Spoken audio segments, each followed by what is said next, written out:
Parole. Parole is the conditional release of an offender from the penal or correctional institution after serving the minimum period of their prison sentence. The parolee remains under the continued custody of the state and must adhere to specific conditions. The history of parole in the Philippines dates back to the establishment of the Probation and Parole Administration in 1989 under Executive Order Number 292. This order laid the foundation for the parole system in the Philippines, which indicates specific eligibility criteria, disqualifications, and supervision requirements to ensure the parolee's compliance and successful reintegration into society. These are the essential elements of parole. Number 1, the prisoner's sentence becomes final and executory. Number 2, that he serves part of his sentence. Number 3, that he is released after the expiration of minimum sentence. Number 4, that said liberty is anchored on good behavior and that he remains on parole until the expiration of his maximum sentence. Prisoners who falls under the eligible criteria of parole can enjoy its benefits. Those who are serving an indeterminate sentence over 1 year having served their minimum period. An example of this would be the case of Matias Pales. The morning of March 19, 2024, Matias Pales and his sisters, Nay and had just finished their breakfast and was headed towards the farm when he saw Rafael Pales, their cousin, up ahead. Matias closed his eyes in irritation and was about to walk on a different path, but Rafael already saw them and went to their direction.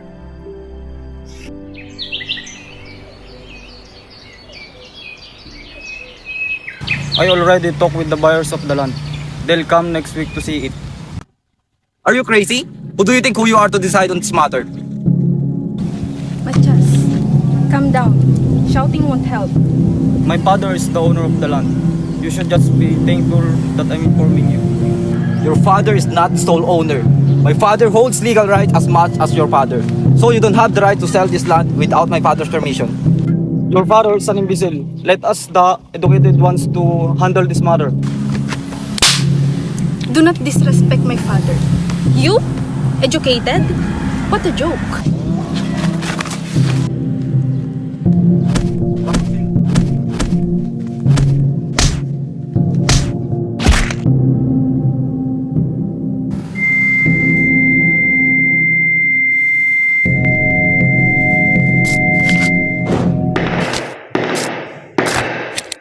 Trial. Trial is the formal legal proceeding where the merits of a civil or criminal case are heard and decided by the court. The land dispute of the Pales family led Rafael Pales to file a case of serious physical injury against his cousin, Matias Pales.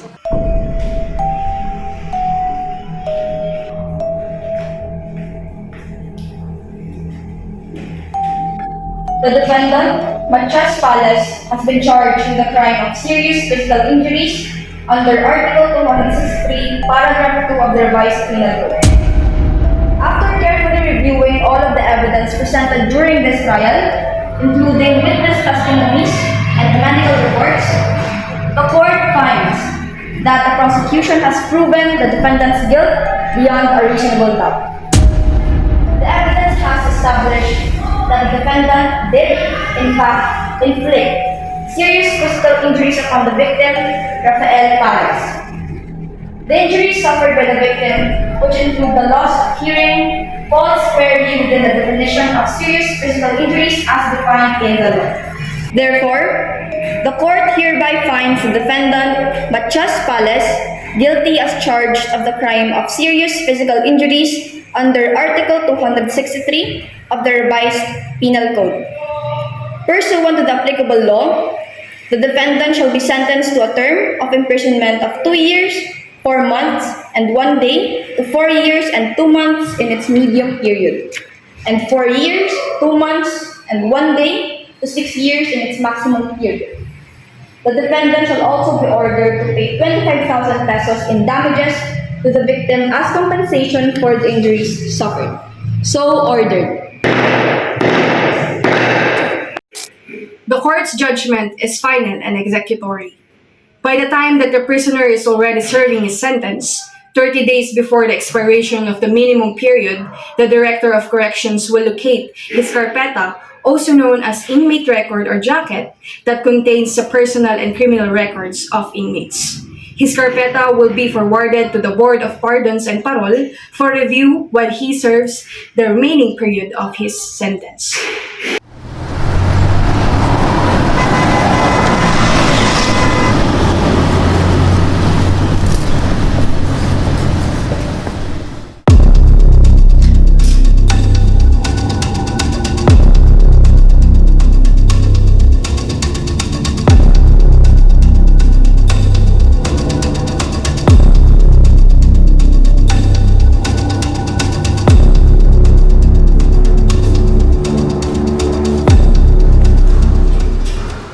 You're so lucky. You're a step closer to the freedom, while me, I'm stuck here until next year. Yeah, I can't believe that in just a matter of days, I'll see my sister again. But, are you confident about your record? What if there's a discrepancies or something like that? No, I'm sure that I'll do just fine. I was in prison because of my miscalculation, but I led a good life. Nothing will block the way of my way out here. I'm not just sure on how your cousin will react once he receives the news. Whatever his reaction, maybe I won't heed any of it. I just need to make it up for my sister. I've been gone enough. Well, good luck with that. After serving the minimum sentence, the inmate will now file for a formal petition of parole containing his pertinent information such as name, residence, citizenship, crime he was convicted, and so on. The petition will be addressed to the Board of Pardons and Parole through the chairman, which is the secretary of the DOJ. After receiving the petition, the board will decide if the inmate is qualified or not. If qualified, the BPP will make a referral to the PPA, and if not, the inmate will be sent back to the prison. Good morning to the honorable members of the board. Our agenda for today is to review the parole petition from Mr. Machaspalas, and the copies are already provided.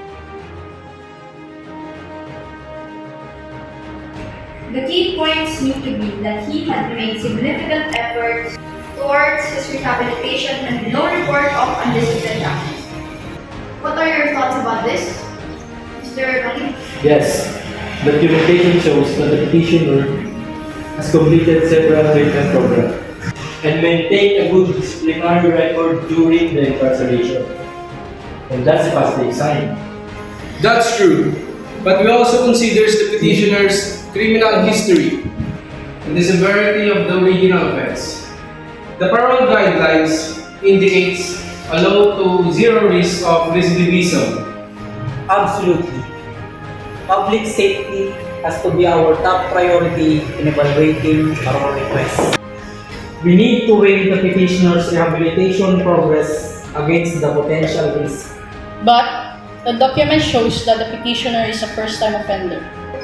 And his conviction, even his penalty is not severe. For this, it is reasonable to grant his petition. That is also true. But we can ignore the victim's statement of opposing the granting of parole of the case. It is also crucial to consider it while you are discussing. Good point. Good point. We need to balance the petitioner's effort with those concerns raised by the victim's family. Perhaps we could discuss the potential conditions and supervision requirements that could help address those concerns if we were to offer parole. That's a reasonable approach. Exploring appropriate conditions and support services could potentially mitigate risk and facilitate successful re-entry. Okay, thank you, Mr. Shaggy. Now let's take some time to review all of the information and discuss the various factors contributing to the petition for parole.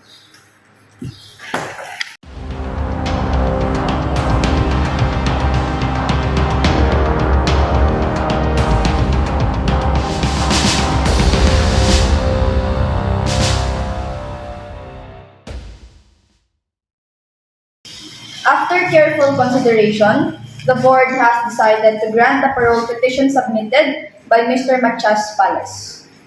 We, the board, will communicate this decision to the petitioner and to the proper authorities. This meeting is adjourned. Thank you for your time. After granting the petition, the BPP will make a referral that is forwarded to the PPA. The parole officer will conduct a pre-parole investigation within 60 days to create our PPI report.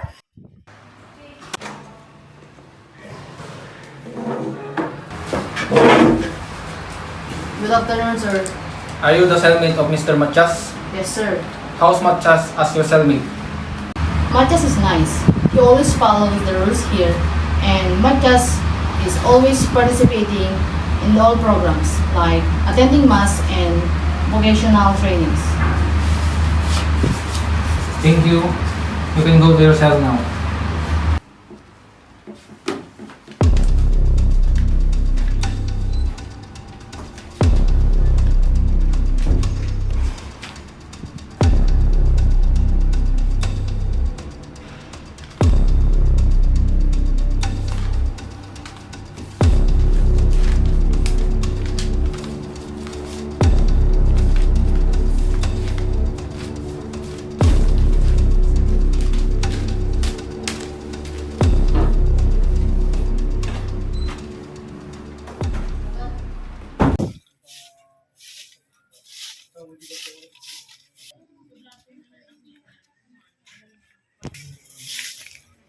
Good morning, Mom. I am Parole Officer Gakayan. Do you know Mr. Matias? Yeah, it's son of Mang Pedro. How he behaves here in your barangay? He's friendly and helpful to others. He always greets everyone with a smile. Mom, how do you say so? Because I was one of those people he helped. When he saw me lifting heavy things, he didn't think twice to help me. Mom, thank you for your cooperation. After the PPIR is done, it will be submitted to the board and bank, meaning in the bench, which signifies that the board will then cast their votes for the grant or denial of the parole. And the majority's decision will be followed, and as such, that it will be granted. The BPP will provide a release document, and that the petitioner will now be referred to as a parole. After reviewing the pre-parole investigation report, who among you are in favor of granting parole to Mr. Machas Palace? Please raise your right hand. One. Okay, it seems like it is the majority. So we will provide a release document subject to the petitioner for him to be referred to as a parole. This sums our meeting for today. Thank you for your cooperation.